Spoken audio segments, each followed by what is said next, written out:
Balik lagi di channel gua, channel Koko Bahrudin.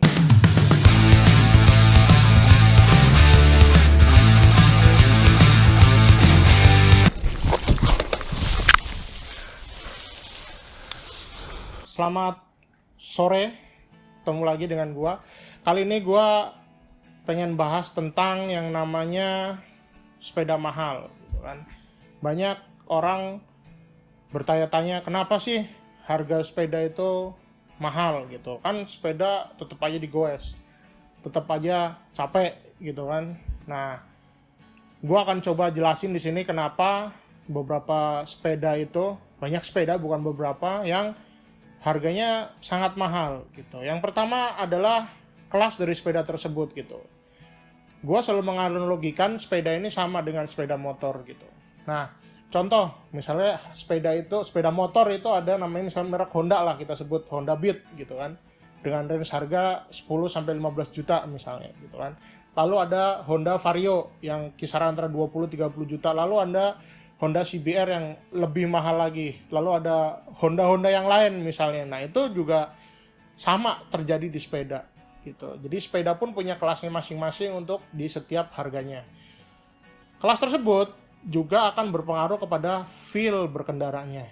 Contoh, mungkin Honda akan lebih gampang lah ya, sepeda motor itu akan lebih gampang. Contoh, lo pernah pakai Honda Beat, lalu lo pindah ke Vario. Dari Vario terus pindah misalnya ke CB 500. Itu feel-nya pun akan sangat berbeda gitu. Kenyamanannya, riding style-nya juga akan berbeda gitu. Nah, itu sama, itu terjadi di sepeda. Yang kedua adalah teknologinya.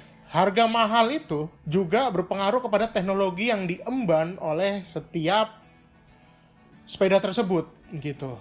Contoh kayak tadi yang saya bilang gitu, mobil lah gitu kan, kita pakai Avanza dengan kita pakai G-Class pasti berbeda gitu. Avanza dia nggak punya cruise control, kaki-kakinya lain gitu. Kalau kita pakai G-Class, kita di tempat yang off-road, wah itu mungkin enak sekali gitu kan, karena ada stabilizer kontrolnya, ada komputernya, ada macam-macamnya. Itu akan berbeda. Begitu juga dengan sepeda. Kalau kita beli sepeda, misalnya, maaf saya tidak mendeskripsikan sepeda yang harga sejutaan, kita pakai sepeda 1 jutaan, terus kita coba main di tracknya memang off-road dengan tingkat kesulitan dan tingkat kesusahan teknikalnya itu tinggi misalnya. Contoh lah kalau di daerah Jakarta, Jabodetabek ini kita main di Cihideng lah atau di New Era gitu. Itu akan berasa bedanya antara sepeda 1 jutaan dengan minimal lah dengan sepeda 10 jutaan atau 5 jutaan. Itu feel-nya pun akan sangat berbeda gitu. Mungkin beberapa orang tidak merasakannya, tapi mungkin kalau yang udah 1 kali run, 2 kali run akan kerasa feel bedanya. Nah, itu yang dibeli adalah teknologi. Sedangkan teknologi di sepeda itu ada sangat banyak, seperti kayak di mobil gitu kan. Kalau di sepeda ada teknologi fork, teknologi rear suspension, teknologi geometri, teknologi banyak sekali gitu kan. Nah, itu yang mempengaruhi harga sepeda. Ya, yang berikutnya adalah frame gitu. Jadi kalau kita bicara frame sepeda itu, kita mulai dari frame yang dari bahan besi, alloy, ada kromoli juga, terus ada yang karbon gitu. Nah, frame-frame ini punya teknologi masing-masing gitu.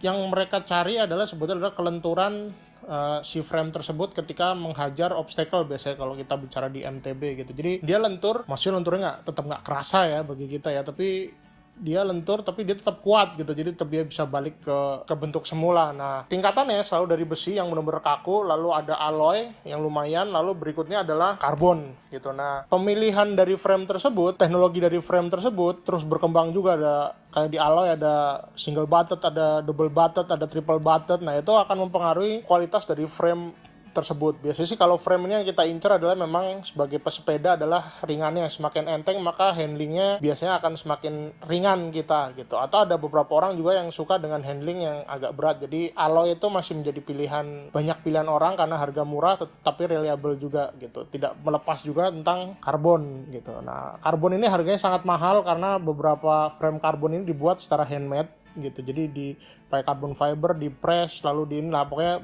masih banyak yang menggunakan handmade dan produksinya tidak banyak. Nah, ini yang membuat harga frame terutama karbon itu menjadi sangat mahal. Itu aja yang menurut gua tentang kenapa sepeda itu menjadi mahal. Pertama, memang kelasnya kedua adalah teknologi yang ada, ketiga adalah frame. Itu yang membuat sepeda menjadi harganya mahal gitu.